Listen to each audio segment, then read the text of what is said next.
Yes, turabasuje mwebwe muduteze amatwi mudukunda mudukurikirana uko bwije nuko bukeye muba hafi yacu. We wahisemo gukanda subscribe kugira ngo uzajye ubonera ku gihe amakuru n'ibiganiro tubagezaho. Ni Sia Media TV nk'ibisanzwe, wa mwanya tuba tubanamo tubagezaho amakuru agiye atandukanye, tubagezaho ibiganiro tuba twagiye tubategurira ibintu byinshi tuba twagiye tubagenera nk'inshuti zacu abadukunda mwese.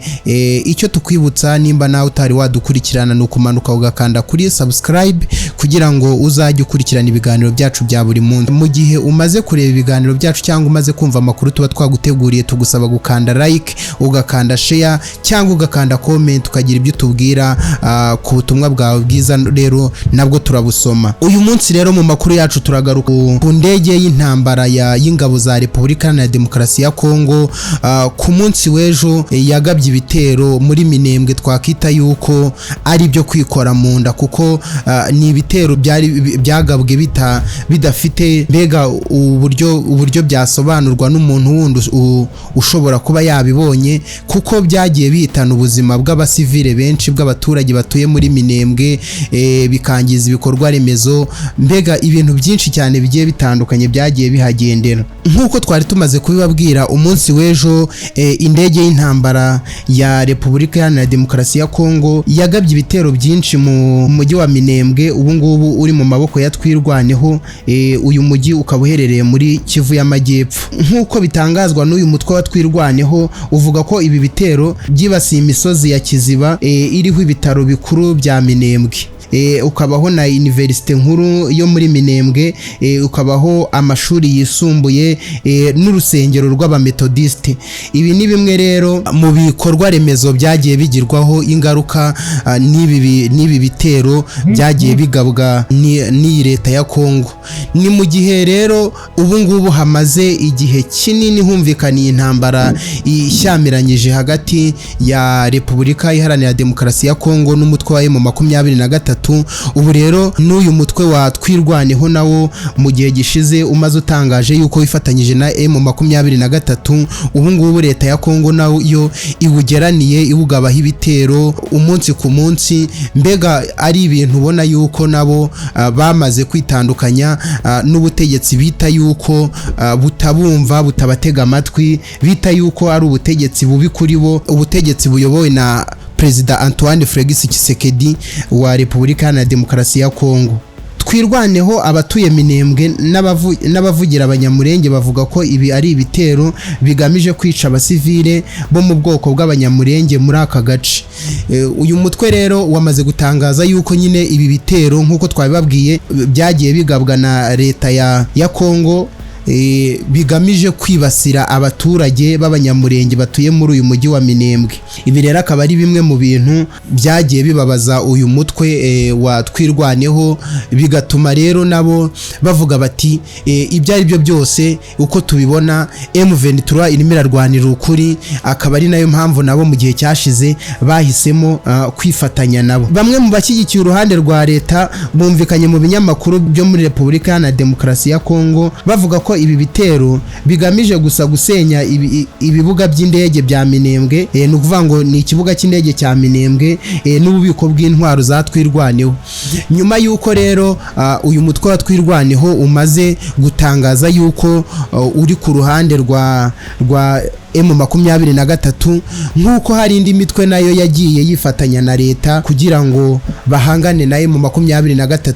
Nk'uko mwagiye mubyumva, hari abarundi bagiye gufasha leta ya Kongo, hari umutwe wa Zarendo nabo bari ku ruhande rwa leta ya Kongo, n'indi mitwe igiye itandukanye harimo FDLR, harimo zira za Maimai.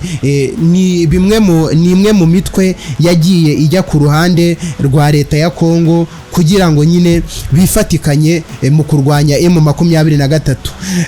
Ku ruhande rw'uyu mutwe wa Twirwaneho umaze kubona yuko M23 iri ku ruhande rwabo cyangwa se irimo kurwanira ukuri, ndavuga ko ubwo ngubwo bari bamaze kubitekerezaho bakabifatira umwanzuro. Abavugira leta ya Kongo bavuga ko kuba baragabye ibi bitero ku mujyi wa Minembwe, babonaga yuko iki kibuga cy'indege cya Minembwe ariyo nzira yonyine ishoboka iba yahuza abatuye uyu mujyi n'abo mu yindi mijyi yo muri Kivu y'Amajyepfo, ngo kuko izindi nzira zose zigenzurwa na n'abarwanyi ba Mai Mai na Wazalendo, abo abanyamurenge benshi bagomeje kwiyamiriza yuko babibasira, babakorera iyicarubozo, mbega babatesha umurongo umunsi ku munsi. Ibitero byo kuwa mbere byakurikiwe n'ibindi bitero byo ku butaka byabaye mu ntangiriro z'icyumweru gishize mu makaritsiye atandukanye arimo atuwemo n'abanyamurenge, harimo Mikeke, harimo Bibokoboko na Minembwe n'ahandi hagiye hatandukanye hagiye hagabwa bino bitero. Ibyo bitero nabyo Twirwaneho yavuze ko ari iby'ingabo za leta ya Kongo n'abandi bafatikanyije nabo barimo Wazalendo, Mai Mai ya Kutumba n'abandi benshi. Ibyo bitero nabyo Twirwaneho ivuga ko ari iby'ingabo za leta ya Kongo n'abarimo Wazalendo, Mai Mai ya Kutumba n'abandi. Ibyo Twirwaneho ivuga yuko ari ukwica abasivile n'abanyamurenge, nyamara ku ruhande rwa leta ya Kongo yo ikagomeza kubihakana. Mu mpera z'ukwezi gushize nyuma y'urupfu rwa Koloneli Makanika wari ukuriye uyu mutwe wa Twirwaneho, abatuye Minembwe batangaje ko hakurikiyeho ibitero byo mu kirere by'ingabo za leta ya Kongo mu mirwano yo ku butaka hagati ya Twirwaneho n'ingabo za leta. Mu byumweru bibiri bishize umutwe wa Twirwaneho bwa mbere watangaje ko wifatanyije na M23. Uyu mutwe wa M23 ntabwo uragera mu bice bigenzurwa na Twirwaneho. Abarwanyi ba M23 ubu bavugwa mu bice bya teritwari ya Rungu, mu gihe bivugwa ko bashobora gukomeza bagahura n'uyu mutwe wa Twirwaneho bagenzura ibice bitandukanye muri teritwari ya Fizi na Mwenga bizwi mu ntara ya Kivu y'Epfo. Abategetsi bavuga ko ingabo za leta na Wazalendo bashyize imbaraga mu kubuza uyu mutwe wa M23 gukomeza yerekeza mu majyepfo ivuye mu bice bya Warungu na Kamanyora ngo usatire uyu mujyi wa Uvira. Tubibutsa ko uyu mujyi wa Uvira ubu ngubu ari urimo gukoreramo ubutegetsi bw'intara ya Kivu y'Epfo bwirukanwe mu mujyi wa Bukavu. Umujyi wa Bukavu nawo uyu munsi wa none uri mu maboko ya M23. Nk'uko twabibabwiye, ibi bitero bya leta kuri hano hantu habagiye hayoborwa n'iyi mitwe nk'ayoborwa na M23, ahayoborwa n'uyu mutwe wa Twirwaneho, ni bimwe mu bitero bigenda bigira ingaruka ku buzima bw'abasivile bw'abaturage batuye muri iyo mijyi, nk'uko hejuru byatangajwe n'abakuriye uyu mutwe wa Twirwaneho, bavuga ko muri kiriya gitero cyagabwe Minembwe hatakarije ubuzima bwa bamwe mu baturage bahari, cyane cyane abaturiye kino kibuga cy'indege, bikangiza ibikorwa remezo twagiye tuvuga, amavuriro, amashuri y'abana bigamo.